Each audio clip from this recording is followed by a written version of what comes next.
اور سلطان محمود غزنوی نے کہا مجھے ایک بات بتا، جب پہلے والے نے کہا تو تو اس پہلے والے کی بات پہ راضی ہوا، دوسرے والے نے جب کہا تو اس کی بات پہ راضی ہوا، اب ایاز نے جب کہا معاف کر دو تو اس کی بات پر بھی راضی ہے، آخر تیرا معاملہ سمجھ نہیں آتا، تو بڑا علم والا نظر آیا، بڑا دانا شخص نظر آ رہا تھا، میں تجھے نیک سمجھ کر مشورہ لے رہا تھا، لیکن تو عقل کا بہت کچا نکلا، کیونکہ لوگوں کے کہے کے مطابق تو فیصلے کرنے کا حکم دیتا ہے۔ تو اس نورانی شکل والے بزرگ نے کہا سلطان محمود غزنوی،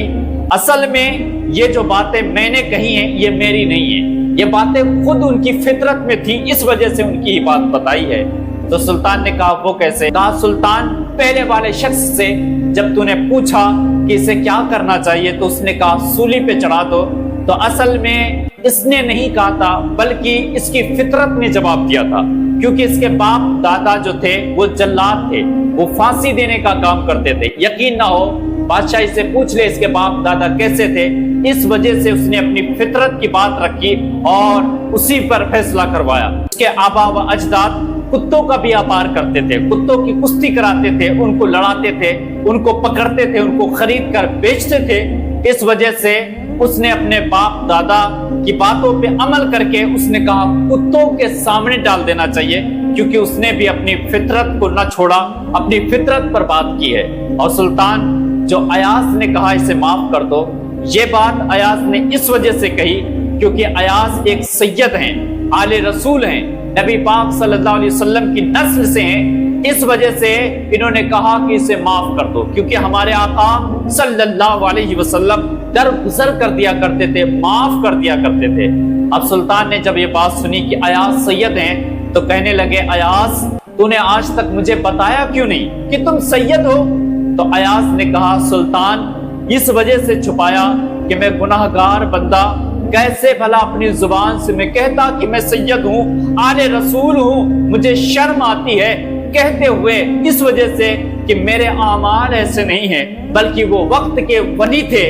اب سلطان محمود غزنوی سے ایاز نے کہا سلطان یہ جو نورانی شکل والا بزرگ بیٹھا ہے اس نے میرے راز کو فاش کر دیا، اس نے میرے پردے کو ہٹا دیا، تو آج میں اس کا پردہ ہٹانا چاہتا ہوں۔ سلطان نے کہا کیا مطلب؟ تو سن لو سلطان محمود غزنوی، یہ سامنے بیٹھا ہوا شخص یہ کوئی اور نہیں بلکہ سلطان محمود غزنوی تیرے محل میں بیٹھے ہوئے حضرت خضر علیہ السلام خود ہیں، جو تم سے کلام کر رہے ہیں اور تمہاری تمنا کو پوری کرنے کے لیے آئے ہیں۔ اب جیسے سنا کہ یہ خضر علیہ السلام ہے تو نعرے سے پورا محل گونج اٹھا،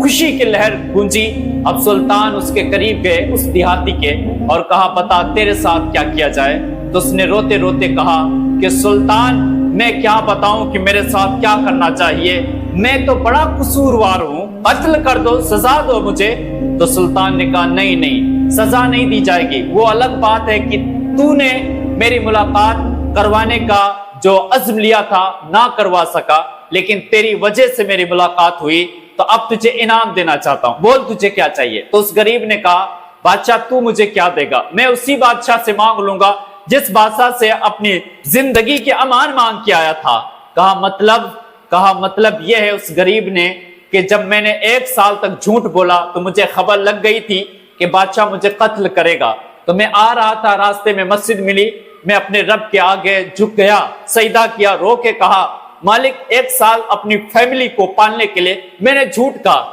اس نے کہا مانتا ہوں مالک یہ جرم ہم نے کیا ہے، جھوٹ کہا ہے، لیکن اے اللہ تیرے خزانے میں تو کچھ کمی نہیں، اللہ تو چاہے تو معاف بھی کر سکتا ہے۔ تو اے سلطان میں نے اپنے بادشاہ سے معافی مانگی، آج تو نے معاف کر دیا، تو اگر کچھ مانگنا بھی ہوگا تو تجھ سے نہیں مانگوں گا، اسی بادشاہ سے مانگوں گا جس نے ہماری زندگی کو درگزر کر کے معاف کر دیا ہے۔ ہمارے لیے ہمارا اللہ ہی کافی ہے اور اسی سے ہم مانگیں گے۔